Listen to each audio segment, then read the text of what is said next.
Hey guys, this is Eckhart's Ladder. Hello and welcome to another episode of Star Wars Versus. I'm not really sure if this is a Galactic Versus episode or just a traditional Starship Versus episode, so you know what, I'm not going to put a label on it. So far, I've only actually brought the real world into my Star Wars Versus episodes one time, and that was when I looked at whether the entire US military could take down a single Star Destroyer. You guys seem to really enjoy that video. It at least generated a lot of discussion. Many people actually accused me of being a nationalist American or whatever, and I'm neither of those things. But I think the video was, at the very least, interesting.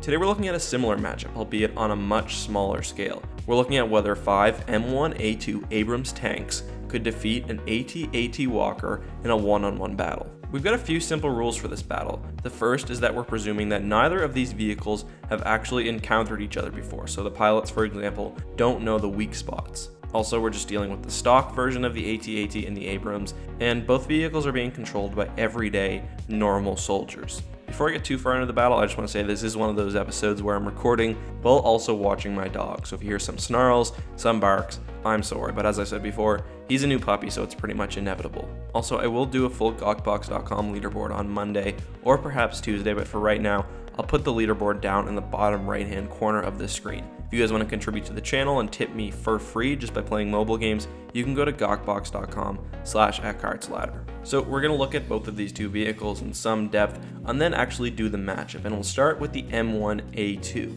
The M1 Abrams is a third generation American tank. The M1 is actually one of the most advanced tanks in the world and is the main tank for the United States military. The M1A2 specifically is the third model of the M1 line and incorporates various upgrades in armor, weaponry, and systems. But how powerful is the tank exactly? Let's take a quick look at that. And all the information I'm getting here comes from military.com. And if you want to learn more about the M1 Abrams or other vehicles, you can feel free to go to that site. The M1 Abrams has 3 weapons. The first is its main tank cannon, and then 2 additional machine guns. The main tank weapon is a 120mm XM256 smoothbore cannon. This weapon obviously is primarily used against armored or hard targets. The weapon has an effective firing range of 4,000 to 8,000 kilometers depending on the installed technology, and has a muzzle velocity of almost 1,800 meters per second. The main weapon can hold a variety of ammunition, but because I think it's most relevant to this actual matchup, I'll give the M1A2 Abrams anti-tank ammo. The damage from these kind of weapons is kinetic rather than explosive, so the weapon itself is more like a bullet rather than a rocket. In addition to the main weapon, like I already mentioned, the Abrams does have 2 secondary machine guns. However, I really don't think that they will play into the battle whatsoever, so I'm not going to go into them. Other than the weaponry, there are a few other features of the Abrams that should be mentioned. The first is that it has a maximum speed of 42 miles per hour, which isn't too bad. I think it's also notable that these tanks would be able to communicate with each other very effectively due to modern technology and modern communications hardware. This should allow the 5 tanks to coordinate pretty effectively while trying to take on the AT-AT. The M1A2 would also have the most technologically advanced sensors, computers, and targeting systems available to a modern-day military. The M1A2's armor incorporates depleted uranium, which gives it extra protection, especially against kinetic energy rounds. This does, however, come at a loss of speed, but there's nothing that can be done about that in this battle. The tank also has various defensive systems, including an automatic damage control firefighting system. The M1A2 is 32 feet wide when you include the gun, 26 without the gun, 12 feet wide, and 8 feet tall, so it's quite a small target. The Abrams used a crew of 4 people, a commander, a machine gunner, a weapon loader, and then also a driver. Let's now talk about the all-terrain armored transport, also known as the AT-AT, or, if you're a heathen, the AT-AT. I've talked a few times about how the AT-AT was not the most practical tool of destruction, and that a large purpose of the craft was actually just to cause fear. However, that does not mean that it was not deadly, as we saw, of course, during the Battle of Hoth. There were various versions of this walker. I'm just going to use the standard Imperial version without any modifications that would have been around at around the time of Hoth. Also, walkers typically are deployed along with smaller walkers like AT-STs around their legs to help protect against the weak areas, but I'm not going to be including those in this battle. Let's first talk about the offensive systems of the AT-AT. Its heaviest weapons were the 2 high-powered laser cannons that it kept on its chin. The These weapons were extraordinarily powerful. We see during the Battle of Hoth that one AT-AT destroys the Hoth shield generator and actually creates a gigantic explosion with one volley from these weapons. In addition, the Walker also had medium laser cannons on the side of its head, and these could fire independently and track faster moving targets. There are, however, some clear limitations with the weaponry of the AT-AT. I don't think anyone would question its power. However, the range of motion and the firing arc on the vehicle are quite limited. Unlike the Abrams, which can move in one direction and swivel its weapon independently, the AT-AT basically has to fire in the direction it's walking. And that is really the biggest issue with these walkers. They're very powerful, but they're not especially useful in certain situations. And a lot of that comes from the unwieldiness that comes with having such a gigantic machine. And to that degree, while the Walker could move about 60 kilometers per hour in a straight line, and I know I mentioned miles per hour earlier, for the Abrams that's around 35 miles per hour, it could not really effectively move laterally, and it couldn't turn around very quickly. To compensate for its slow speed, the AT-AT is extraordinarily well armored. I mean, we see, for example, during the Battle of Hoth, that AT-ATs routinely shrug off laser fire like it's absolutely nothing. In Star Wars Rebels, we also see that the mass driver cannon on an AT-TE, which is a very, very large weapon, does essentially nothing to the main armor of the AT-AT.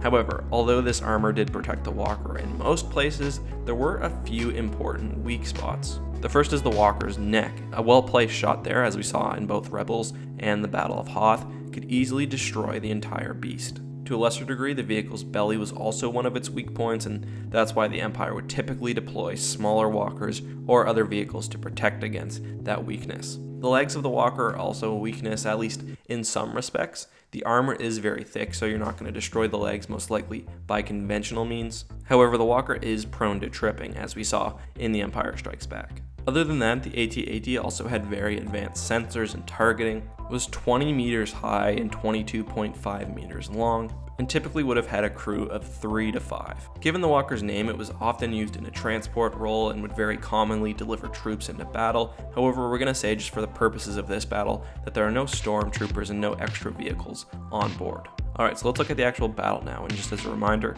we're taking 5 M1A2 Abrams tanks and putting them against an all-terrain armored transport Walker. The fighting location will be just some not totally flat, slightly hilly plains, and both sides will start off within range of each other. Immediately, that pretty drastically cuts down the speed of both entities, but most likely especially the Walker. I just want to get something out of the way right away, and that's that if the AT-AT actually manages to hit an Abrams with one of its weapons, it really doesn't stand a chance. The tank is going to be completely gone. And I think that's what will happen a few times right away. Probably 2 of the 5 Abrams tanks will just be destroyed by the opening volleys of the AT-AT. However, I think unless the Walker can actually take out all 5 tanks at once, that it's probably in some trouble. That is solely because the tanks have a massive advantage when it comes to maneuverability. An AT-AT is not really meant to be fielded alone, and it's certainly not meant to be fielded against numerous fast-moving enemies. The Abrams in this case will be able to take advantage of that. They'll be able to drive right past the Walker and probably move fast enough that the Walker won't be able to turn around and actually fire on it. Really, until the Abrams actually run out of gas, I think they should be able to get past the Walker and actually remain out of firing range. The AT-AT cannot move quickly laterally and is very slow to turn around. On the other hand, as I mentioned, the Abrams can fire their weapon independently of the way they're driving. That gives them a huge advantage here. At this point, the battle is going to be pretty boring. Weapons in the real world are quite a bit less powerful than any sort of lasers in the Star Wars universe, and that's even if we're ignoring the kind of crazy Star Wars Legends weapon yields. And the weapons of the Abrams, the kinetic energy weapons, the anti-tank weapons, which I gave them earlier, won't really be very effective against the armor of the AT-AT. That is, unless they can hit a critical system. Again, they don't know where the weak spots are, but should the tanks actually manage to hit the Walker in the neck or get a few shots into the underbelly, then I think they will be able to do some real lasting damage. I'm not quite sure where the tank operators would immediately think to target. I think probably the head, but that is very well armored given that it's really the central command station for the Walker, and given the height of the thing, it really will be pretty difficult to actually target either the neck or the head, or really even the stomach. However, given the fact that I do think once the surviving tanks pass the initial volley, they will be able to basically operate unscathed, I think they will eventually get a critical blow in, but it might take a very long time, perhaps even hours. And again, all of this requires the tanks to actually survive the initial volley. That means that they have to start off not too close together, they have to spread out, and they have to move quickly enough to get out of range of the weapons of the walker. Thus it is possible that even after surviving the initial volley, they are wiped out, but I do think the tanks will be able to use their superior speed to get into a critical position. Really, the AT-AT is being completely misused in this scenario. It's meant to be part of a larger assault, not to fight off small, fast-moving targets. So for that reason, I'm going to give this battle to the M1A2 Abrams, and I think that it wins probably 7.5 times out of 10.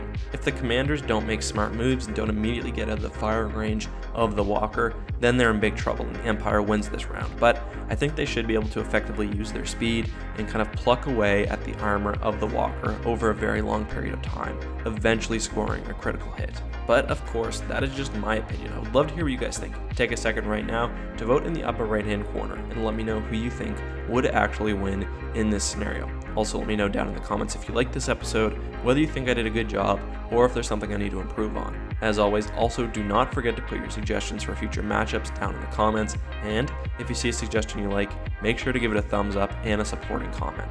Anyways, thank you for watching, guys. As always, may the Force be with you.